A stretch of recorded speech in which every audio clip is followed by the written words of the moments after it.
qual é a língua dos anjos? Que idioma é esse que os anjos falam? Você sabe? Se todos foram cheios do Espírito Santo no dia de Pentecostes, e tinha um grupo de 120, então por que apenas 12 deles é que se levantam e anunciam a palavra de Jesus? Você é cessacionista ou você crê na atualidade dos dons do Espírito Santo? Você acha que era uma promessa restrita a um público, a um tempo, ou ela perdura, inclusive nos dias de hoje? Eu sou Vinícius Cassiano, você está na plataforma Gospel Class, nas aulas da Escola Bíblica Dominical. Desta vez, nós estamos aqui com a lição de número 10, e a lição de número 10 traz o título A Promessa do Espírito. Dá até uma ansiedade em nós para chegar aqui nesse tema, a promessa do Espírito. Mais uma promessa, e uma promessa feita por Jesus, que é o doador do Espírito. Quem batiza é Jesus, tá certo? O nosso texto áureo, nós vamos fazer aqui a leitura, Evangelho de João, capítulo 20, versículo 22, diz assim: E havendo dito isso, assoprou sobre eles e disse-lhes: Recebei o Espírito Santo. Você tem que ficar atento aqui no que é descrito nesse texto. João 20, 22, Jesus assopra literalmente sobre os discípulos e diz a eles: Recebei o Espírito Santo. A nossa lição vai tratar aqui acerca desse assunto também, tá certo? A verdade prática diz assim: a promessa do Pai não se restringe a um grupo particular ou a um período específico, mas inclui todos aqueles que se arrependem e creem no Evangelho. É por isso que eu comecei essa minha aula perguntando se você é cessacionista. O cessacionista é aquele grupo que não acredita mais na atualidade da operação do Espírito Santo através dos dons que são listados por Paulo no Novo Testamento, tá? Então esta promessa, ela não é uma promessa restrita a um público, a um período, mas ela inclui todos. Pedro mesmo disse, a promessa é para nós, é para vós, é para os de perto, para os de longe e para todos quantos o Senhor nosso Deus chamar. Pedro está falando sobre o dom do Espírito Santo, tá bom?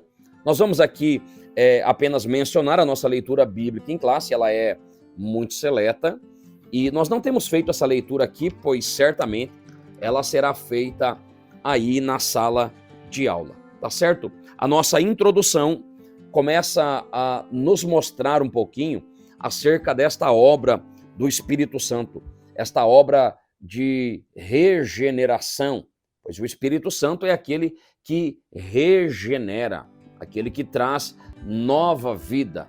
É uma obra, uma ação do Espírito Santo que convence o homem do pecado, da justiça e também do juízo. O Espírito Santo é aquele que consegue convencer. Às vezes, os nossos argumentos, eles falham, mas a ação do Espírito Santo, ela não falha. Vamos abordar também esse primeiro ponto, onde Jesus assopra sobre os discípulos e diz a eles: recebei o Espírito Santo, ou recebam o Espírito Santo. E aí a grande pergunta dessa aula é: eles receberam ali o Espírito Santo quando Jesus assoprou sobre eles? Tem gente fazendo disso uma doutrina, não é? Assoprando. E aí eu quero lhe fazer aqui essa pergunta: é possível assoprar sobre alguém, assim de forma literal, e fazer com que essa pessoa receba o Espírito Santo? Ou tem gente inventando moda por aí?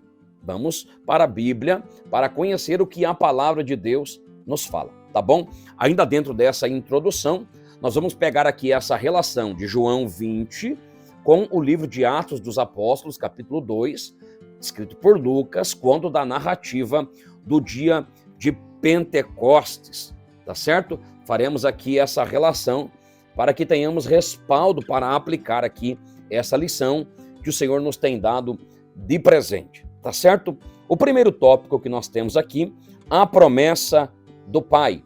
E o subtítulo diz assim: Jesus enviará o Consolador. Note que Jesus está para se despedir dos seus discípulos, e quando ele está se despedindo, ele diz: quando chegar ao céu, é claro, eu rogarei ao Pai, e ele vos dará outro Consolador. Eu pergunto a você aqui, você sabe quem é o Consolador prometido por Jesus? Aquele que Jesus disse: habita convosco e estará em vós. Perceba que estar em vós é habitando em nós. É por isso que nós somos chamados de templo e morada do Espírito Santo. Já que eu toquei no assunto, você sabe a diferença entre templo e morada do Espírito Santo? Templo é aquele que recebe visitações, onde Deus é adorado, mas não com uma frequência diária. Agora, a habitação é onde ele mora. Pois bem, nós recebemos esta nomenclatura, templo e morada do Espírito Santo. O Consolador, que Jesus disse que rogaria ao Pai e enviaria aos discípulos e também a todos aqueles que crescem, é o Espírito Santo, tá bom? O Consolador é o Espírito Santo. Enquanto Jesus estava com os discípulos, Jesus era o Consolador, o ajudador, aquele que estava sempre presente, né?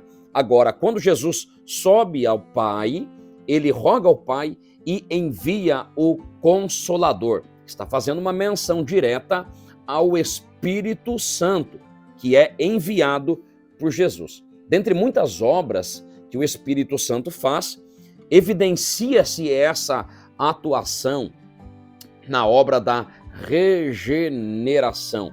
Afinal de contas, o Espírito Santo, que é a terceira pessoa da Trindade, é assim que nós chamamos, ele regenera, ele transforma, ele dá vida.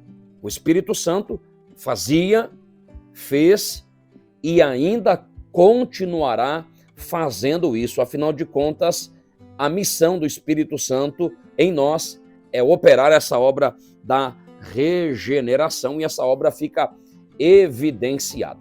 Quem faz isso é o Espírito Santo, tá certo?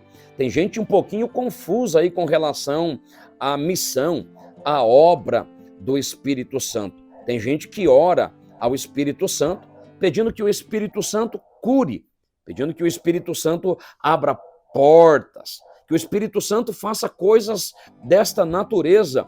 Mas você precisa entender que o Espírito Santo não age desta maneira. O Espírito Santo, ele regenera o homem. O Espírito Santo traz novidade de vida.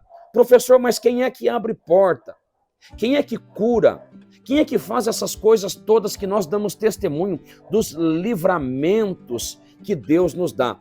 Pois bem, você já ouviu falar que os anjos, sim, os anjos são seres ministradores a nosso favor? Deus dá ordem aos anjos e estes operam, dão livramento, levam a cura, levam o milagre até nós, exatamente isso. Mas a obra do Espírito Santo, a obra principal, é a obra da regeneração, tá bom? Nós seguimos aqui com a nossa aula. O subtópico 2 nos traz aqui a palavra Consolador. E dentro aqui desta abordagem de Consolador, aparecem duas palavras. A palavra original do grego, é claro, assim como todo o Novo Testamento, a palavra original para Consolador, Parácletos, isso mesmo, Parácletos, e a palavra Allos, outro Consolador, Allos Parácletos. O que significam, portanto, essas palavras? Pois bem, Jesus disse sobre o Consolador, o Parácletos, e esta palavra significa amigo, um advogado, um ajudador. aquele que está conosco nos momentos de dificuldade. Você já sentiu a presença do Parácletos na sua vida? Quando daquele momento de angústia, quando daquela dificuldade emocional ou espiritual, você se sentiu assim fortalecido, abraçado, amparado? Pois é o Parácletos, é o Consolador que nos consola, que nos ajuda, que nos defende. Sim, o Espírito Santo Consolador, ele é o nosso advogado. E damos graças a Deus por isso, não é? Afinal de contas, estávamos assentados no banco dos réus, existia prova suficiente para nos condenar por merecimento, mas o nosso advogado nos tirou do banco dos réus e nos colocou em liberdade. O Espírito Santo continua a fazer a nossa defesa, nos tirando aí do banco dos réus e nos colocando em liberdade. A outra palavra que aparece ali, e eu já fiz menção a ela, é a palavra allos. A palavra allos é outro. Exatamente o que Jesus disse: eu rogarei ao Pai e ele vos dará outro consolador. Allos. A palavra allos significa outro igual, do mesmo tipo, da mesma natureza. Então, se Jesus prega, allos prega igual. Se Jesus ensina, allos ensina igual. Por quê? Porque o Espírito Santo, Jesus, o nosso Cristo, e Deus, o Pai, são compostos dessa essência. E quando alguém olha para esta palavra, diz assim: professor, mas é triteísmo? São três deuses? Não. Nós temos um Deus que é trino e uno. As manifestações do Pai, do Filho e do Espírito Santo são distintas. Todavia, o nosso Deus é trino e uno. Tem gente querendo compreender isso, não é? Então explique para mim a questão dessa nossa natureza. Afinal de contas, nós também somos trinos. A teologia nos chama de seres tricotômicos. Nós somos compostos por corpo, por alma e por espírito. E aí tem gente querendo descobrir onde mora a alma, onde mora o espírito, qual é a divisão da alma e do espírito. É claro que a resposta dessa questão é uma incógnita, pois o homem natural não compreende as coisas do espírito. Tá certo? O que nós temos aqui é o allos, que significa outro igual. A manifestação da terceira pessoa da Trindade, o Consolador, o Espírito Santo, que tem a sua operação de forma distinta, mas está em plena unidade com Jesus e também com Deus, o Pai. Eu sei que isso aqui parece um pouquinho confuso, né? E tem muita gente aí querendo compreender esse mistério. A história conta sobre Agostinho. Agostinho também ficou preocupado, intrigado e queria compreender aí esse mistério da Trindade divina. E a história conta que enquanto ele estava caminhando pela praia, tentando encontrar ali uma luz para esse assunto, ele viu um garoto. O garoto estava com um baldinho e o menino ia até a praia, enchia o baldinho de água e jogava dentro de um buraco que ele havia cavado na areia, voltava à praia, enchia de água e lançava ali naquele buraco. Ele ficou curioso e perguntou para o garoto: o que é que você está fazendo aí, garoto? O garoto disse: eu vou colocar toda essa água desse oceano aqui dentro desse buraco.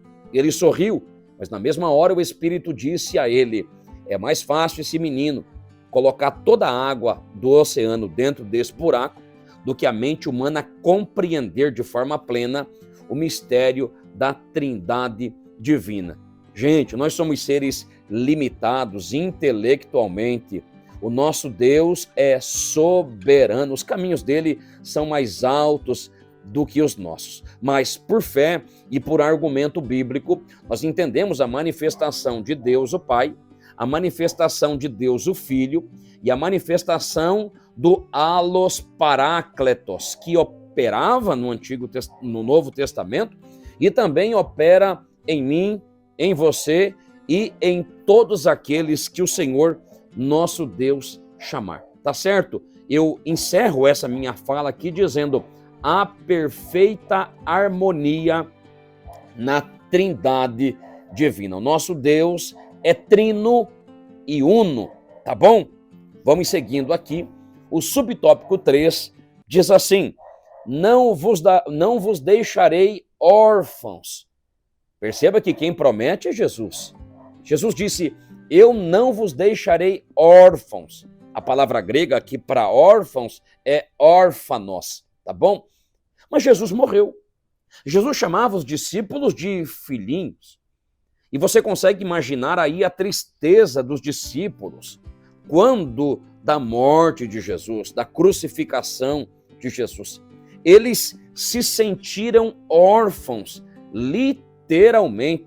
Mas calma aí, Jesus prometeu: não vos deixarei órfãos. Tanto que rogou ao Pai, e o Pai enviou o Allos, o outro, o Parácletos, para estar com os discípulos.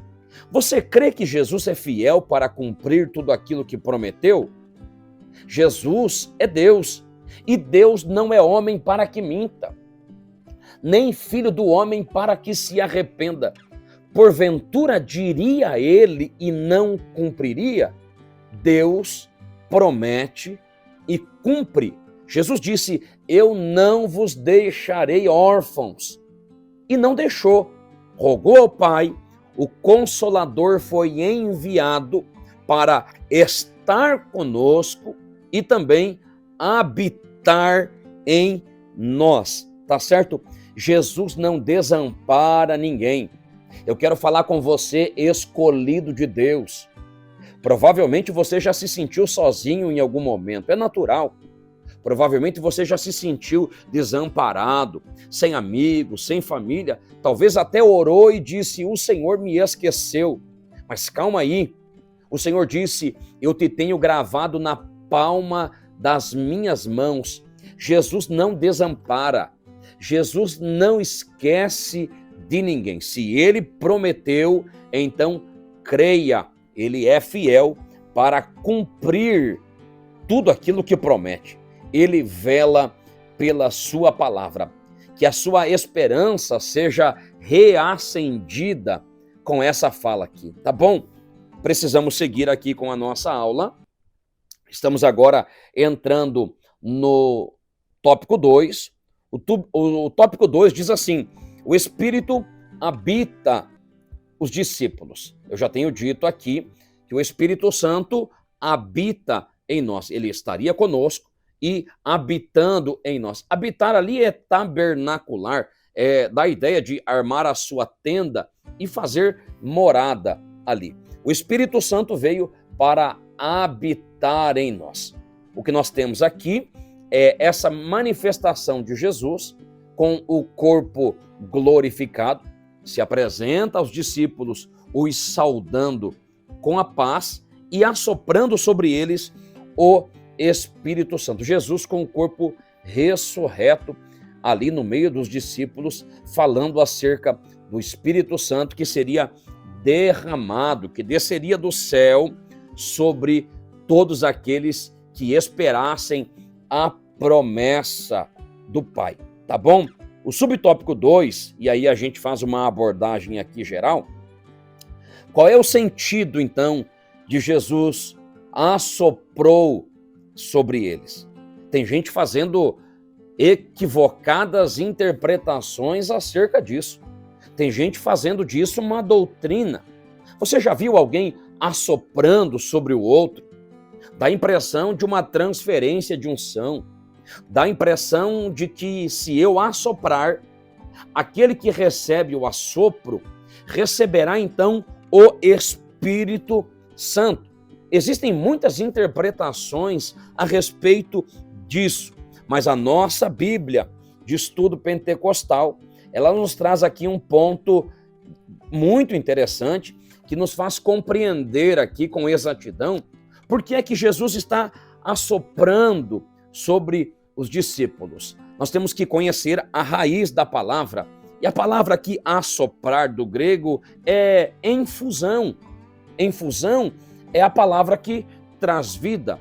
Esta palavra aparece quando Jesus vai estar ali com os discípulos e vai assoprar sobre eles. Nós também vamos lembrar, e aqui a fonte é o nosso pastor de saudosa memória, Antônio Gilberto. Ele disse que primeiro Deus assopra no homem e o faz alma vivente.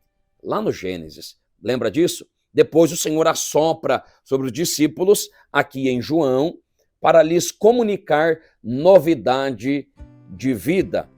E a conclusão desta palavra é quando ouviu-se do céu um som como de um vento, como se fosse um assopro de Deus, esse som veemente e impetuoso que prepara os discípulos para a obra do Mestre. Tá certo? Quando você vê isso aqui, a nossa lição também vai nos mostrar acerca de Ezequiel, capítulo de número 37. A linguagem de Ezequiel 37 fala sobre o vale de ossos secos. Ali o Senhor assopra sobre os ossos e é colocado em pé um grande exército numeroso. Portanto, nós vamos ver aqui que o Espírito Santo, ele foi soprado sobre os discípulos. Para quê? Para lhes comunicar vida, tá certo? Quando Jesus assopra sobre os discípulos, Jesus está lhes dando o Espírito Santo, que começaria, portanto, a trabalhar neles nessa obra, a obra da regeneração. Então, quando Jesus assopra sobre eles, Jesus está dizendo, recebam vida. Quando Deus assopra no barro, quando da criação, o Senhor está dizendo, receba a vida. Quando de Ezequiel 37, o Senhor está dizendo aos ossos que falam sobre o povo de Israel, que diziam, nós estamos cortados, secou-se a nossa esperança. O Senhor está dizendo, recebam vida. Então, assoprar ali é Jesus dizendo, recebam vida.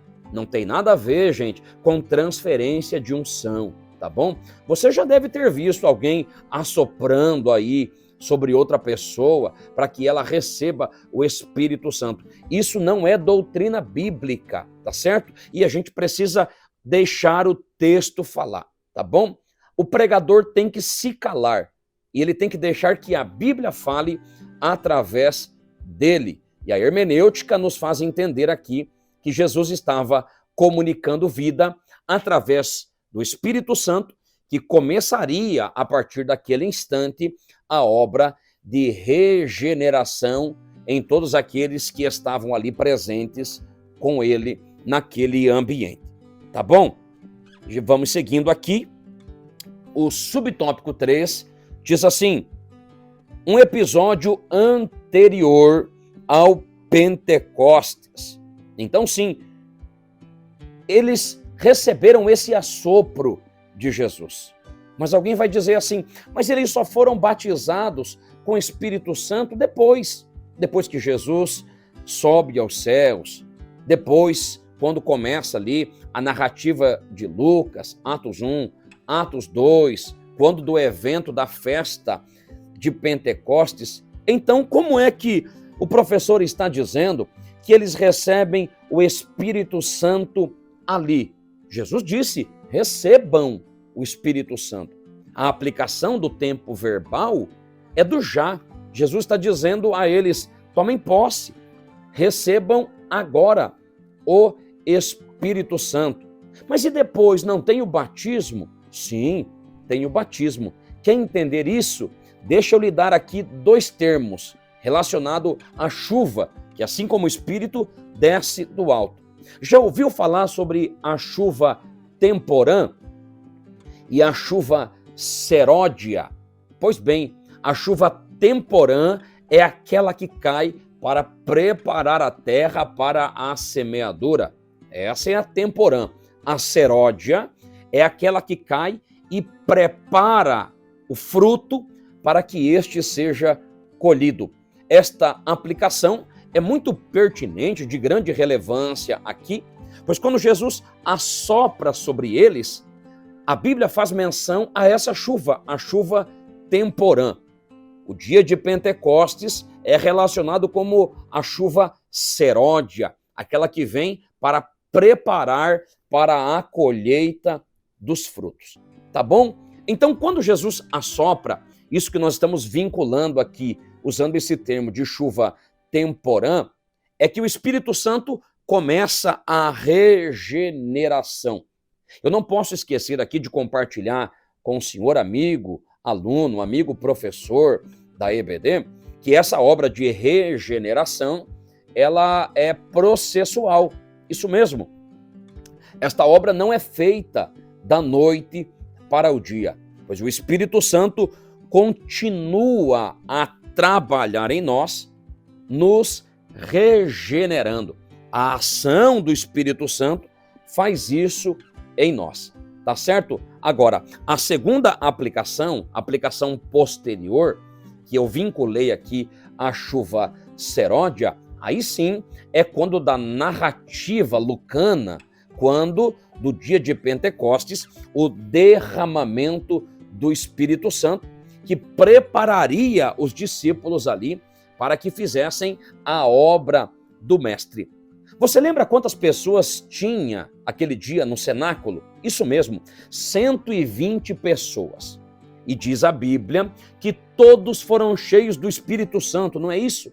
Se todos foram cheios do Espírito Santo, então por que é que Atos 2,14 diz assim: e pondo-se em pé Pedro e os 11, ou seja, 12. De 120 nós temos 10%. Uma pequena minoria se apresenta para anunciar a palavra de Jesus. Mas todos eram cheios do Espírito Santo. Você nunca se perguntou como é possível alguém estar cheio do Espírito Santo e ficar em casa? Você nunca se perguntou como é possível alguém estar cheio do Espírito Santo e não pregar, não compartilhar a mensagem do Evangelho? Pois bem, o texto e contexto de Atos 2 nos mostra isso. Nos mostra 120 pessoas cheias do Espírito Santo, mas apenas 12 são aqueles que saem e começam ali a dar testemunho do que estava acontecendo. E dos 12, tem um que prega, é Pedro, né? E eu preciso aproveitar aqui a oportunidade para lhe dizer, a primeira pregação de Pedro, hein? A primeira pregação de Pedro, quem fez a conta ali, chegou a quase 3.000 almas. Não vai esquecer que Pedro era um homem iletrado, ele não era doutor, né? Ele não era formado na gramática, ele não tinha a grafê, ele não era um doutor. Ele era um homem iletrado, um agramati. Ele era chamado de idiota. Isso mesmo, me desculpe aqui a expressão agramati, idioti. Homens ignorantes, iletrados, não eram doutores. Mas quando pregou com a ação do Espírito Santo, então esse Espírito que convence o homem do pecado, da justiça e do juízo, levou aquele dia quase 3.000 pessoas a se renderem, a se dobrarem diante dessa pregação de Pedro, cheia do Espírito Santo, com tanta base bíblica. Preste atenção nessa pregação, quando você tiver a oportunidade, ela é fascinante. Quem é que deu essa capacidade? O Espírito Santo é que fez com que a palavra queimasse no coração do público. Quando você lê o texto da Almeida, revista e corrigida, o texto diz que o público, eles compungiam-se.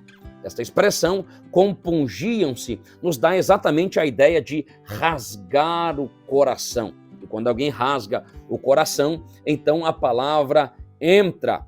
Pedro vai falar sobre a profecia predita por Joel. E compungiam-se tem tudo a ver com Joel. Afinal de contas, Joel fala sobre um avivamento.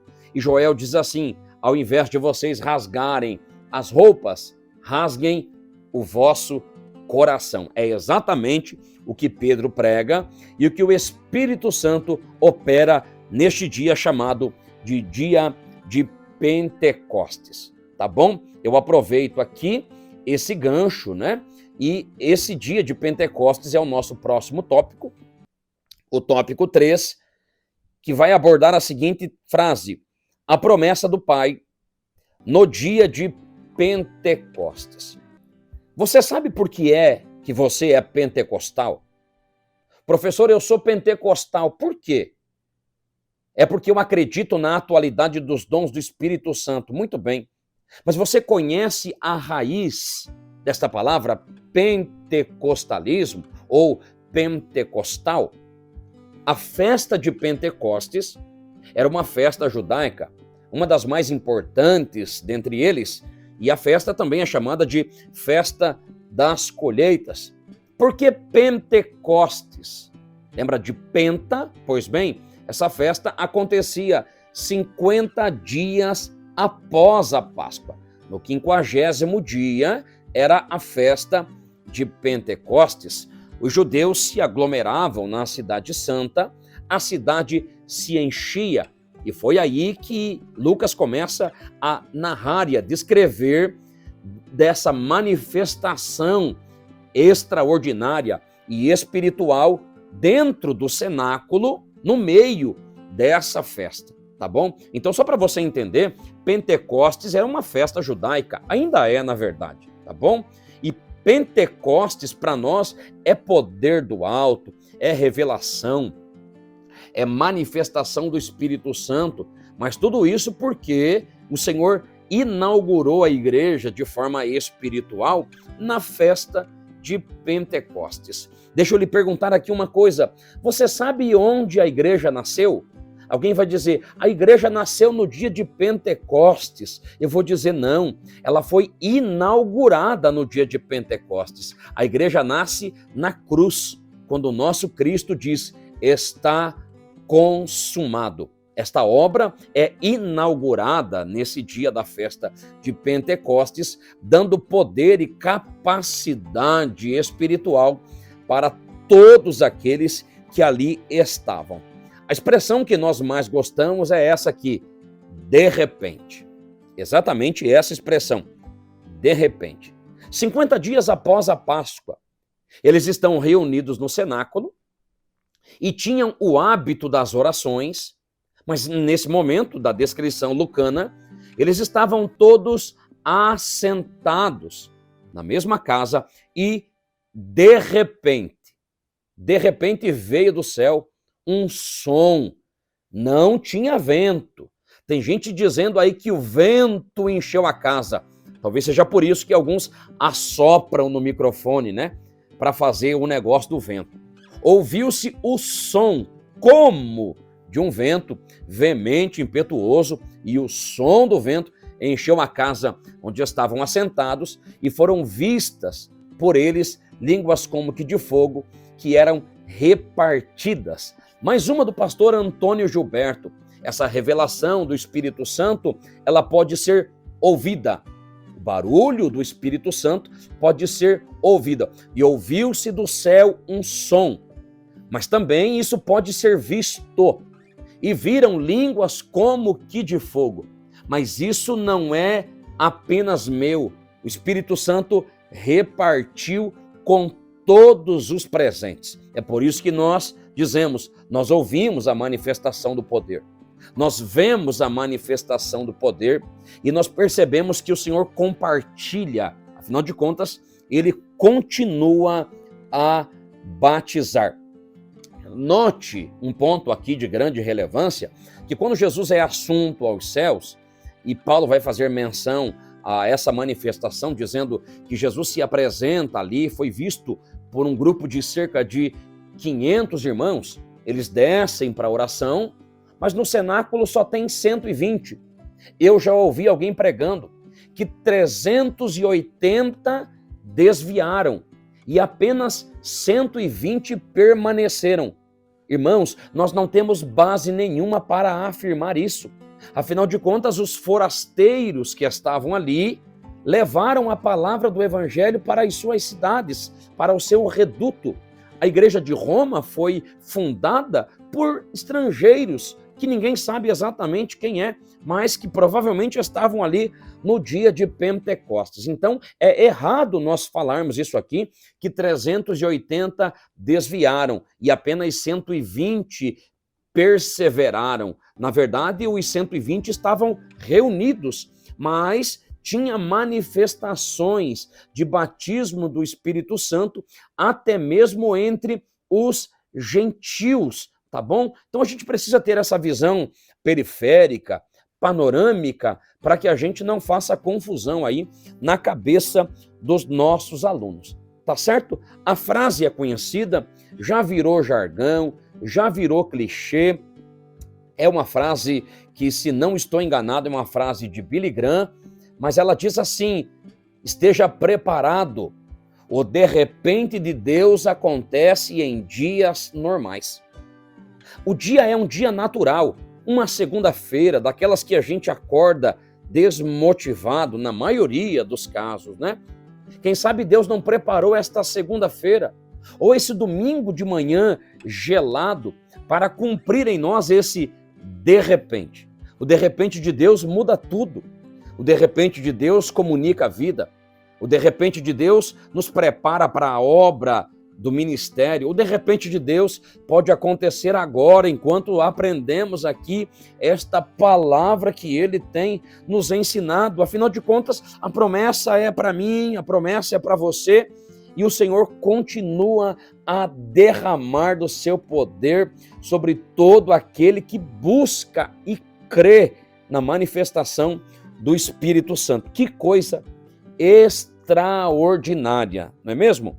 Seguindo aqui, e a gente segue essa linha de raciocínio, e ela está aqui de forma coesa, né? Esse assunto está amalgamado, os tópicos aqui formam esse amálgama, tá?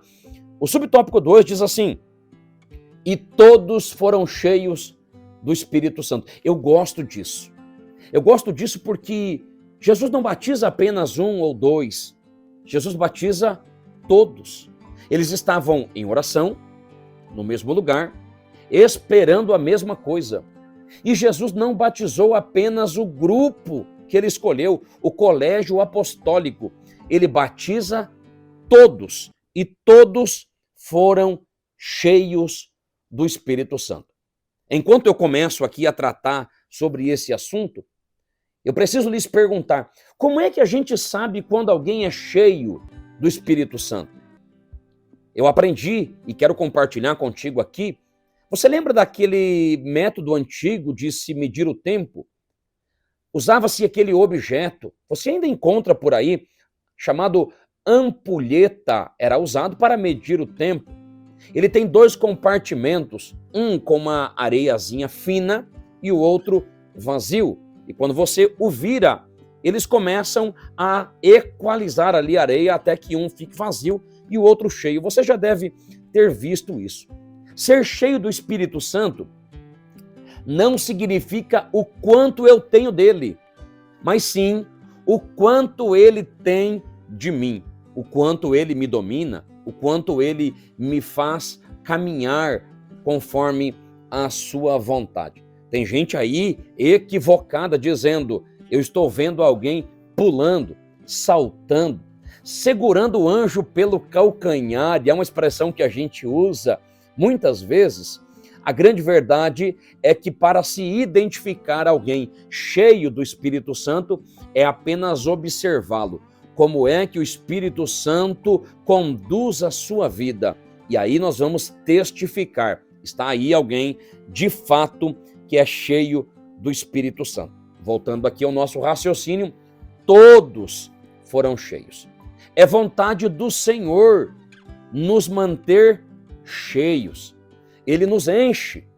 Mas conforme os movimentos da vida, as nossas caminhadas, a gente vai perdendo um pouquinho disso que foi depositado em nós. Então a orientação é: reabasteça, busque mais, ore mais, complete, deixe transbordar ao ponto de deixar um rastro por onde você passar. É claro que isso é uma linguagem espiritual e uma figura de linguagem, claro que é, mas os crentes que me ouvem aqui estão entendendo: encha-se do Espírito Santo até transbordar.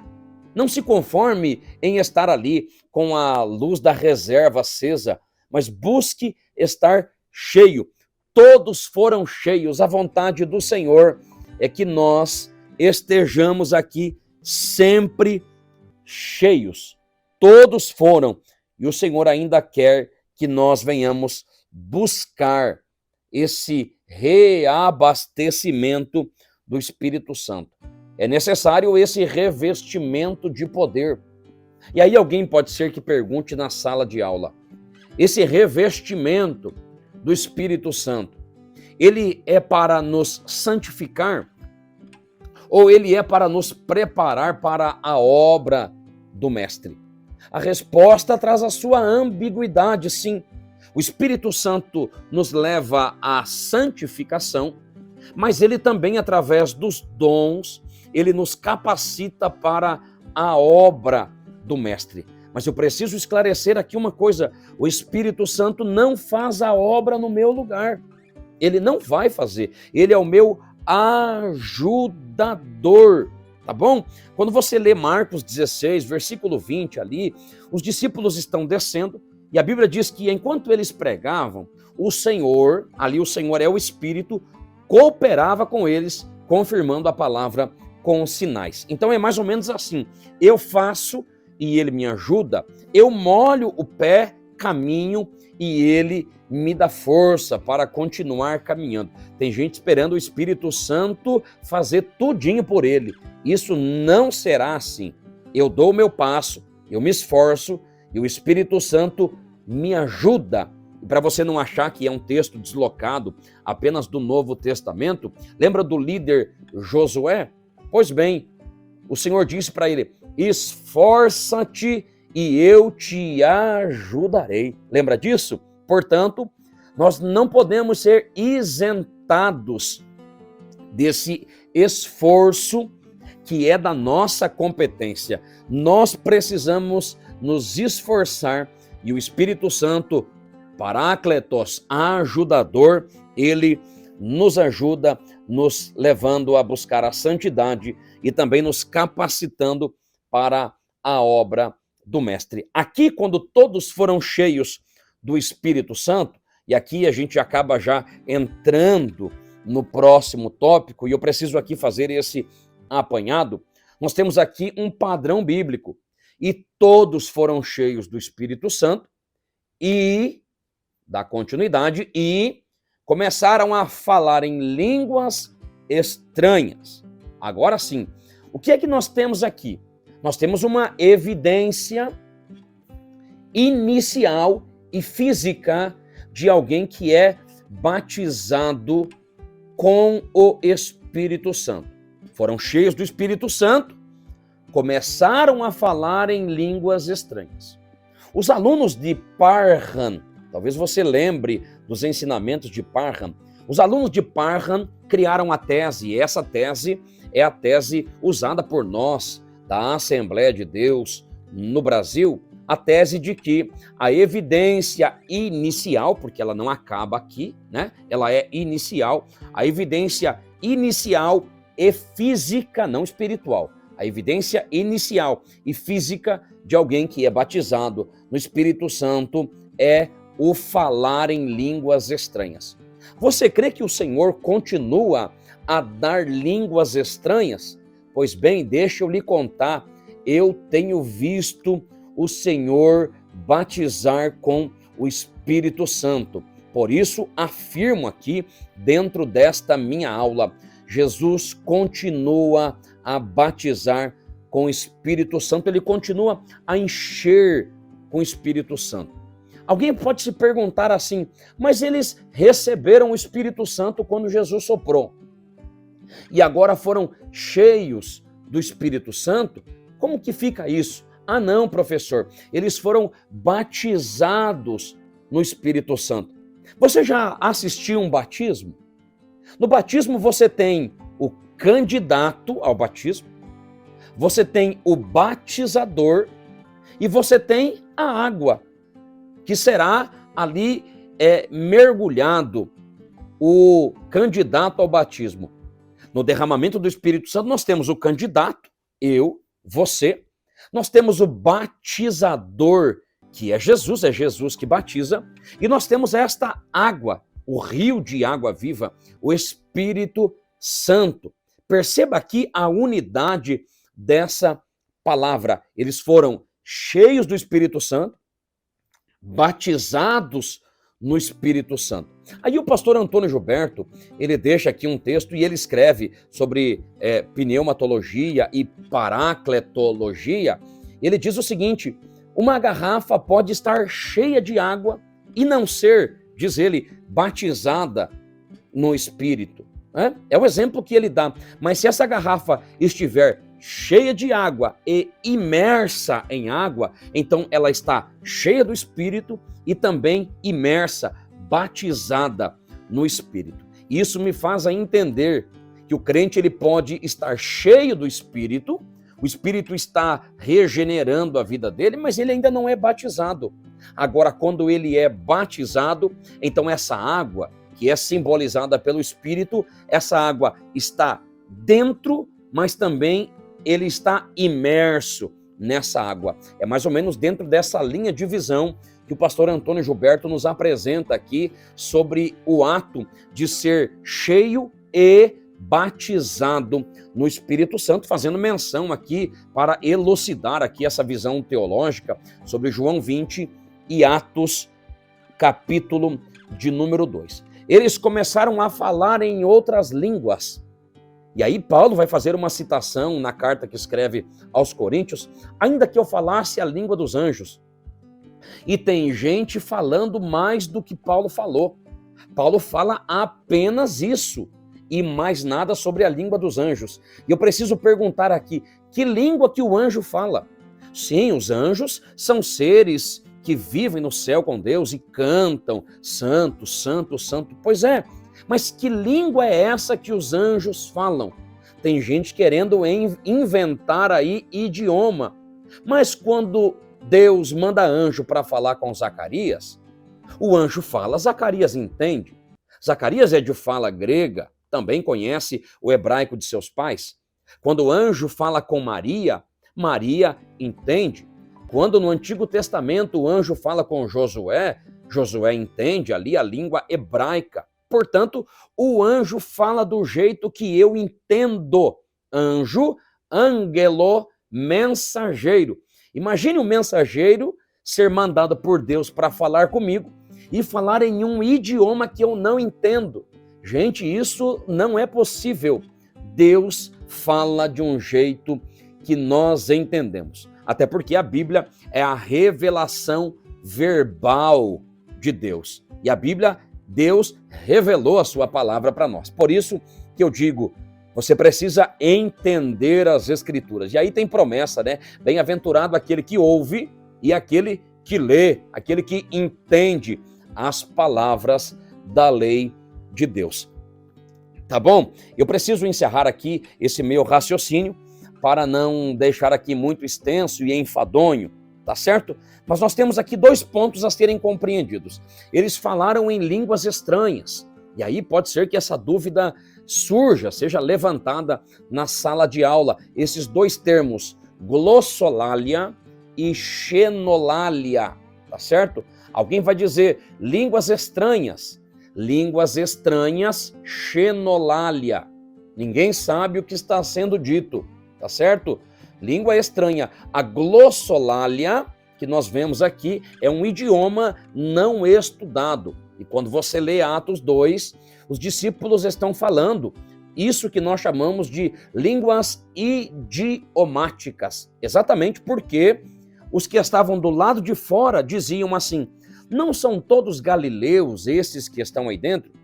Como pode nós estamos os ouvindo falando na nossa própria língua? Alguém vai chamar isso de um Babel de línguas. Inclusive deram esse título, né, ao movimento glorioso que acontece em Los Angeles, na Rua Azusa, com o pastor William Seymour. Chamavam aquilo de uma Babel de línguas. Mas, na verdade, aqui de Atos, é línguas idiomáticas. Os discípulos que falavam não entendiam. Mas quem ouvia entendia e dizia assim: como pode nós estamos ouvindo eles falando das grandezas de Deus? É claro, foi uma capacidade dada por Deus para a obra da evangelização. E eu vou deixar aqui uma dica para você, se você lembrar disso, corra aí, digite aí nos comentários sobre Parham, a história do pentecostalismo através de Charles Fox Parham, onde os discípulos de Parham falavam em línguas idiomáticas. Se você lembrar disso, comente ali para que nós venhamos aprender juntos aqui com esse conteúdo, tá bom? Nós temos aqui a nossa conclusão, e a conclusão vai nos falar acerca dessa capacitação. A promessa do Pai pode e ela se manifesta na vida do pecador. O Espírito Santo está disponível, dado por Jesus, para mim e para ti. É para o pecador, pois nós precisamos ser regenerados, tá certo? Não podemos esquecer isso aqui. O Espírito Santo, ele continua a operar. E a vida do ser humano só consegue ser uma vida espiritual, uma vida em abundância, quando Deus, através do Espírito, é claro, sopra novidade de vida. Que você aprenda nesta palavra e possa compartilhar com os seus alunos. Jesus tem novidade de vida para todos nós. Tá certo? Você está na plataforma Gospel Class, nas aulas da Escola Bíblica Dominical. E antes que você saia do vídeo, a nossa lição, a lição de número 11, o título é esse: a intercessão de Jesus pelos seus discípulos. Quando você recebe oração feita por um pastor, oração feita por um líder, e a gente já diz que oração fervorosa, abençoada. Imagine Jesus orando, intercedendo pelos seus discípulos. Esse é o assunto da nossa próxima aula, tá bom? Que Deus em Cristo Jesus vos abençoe. Amém.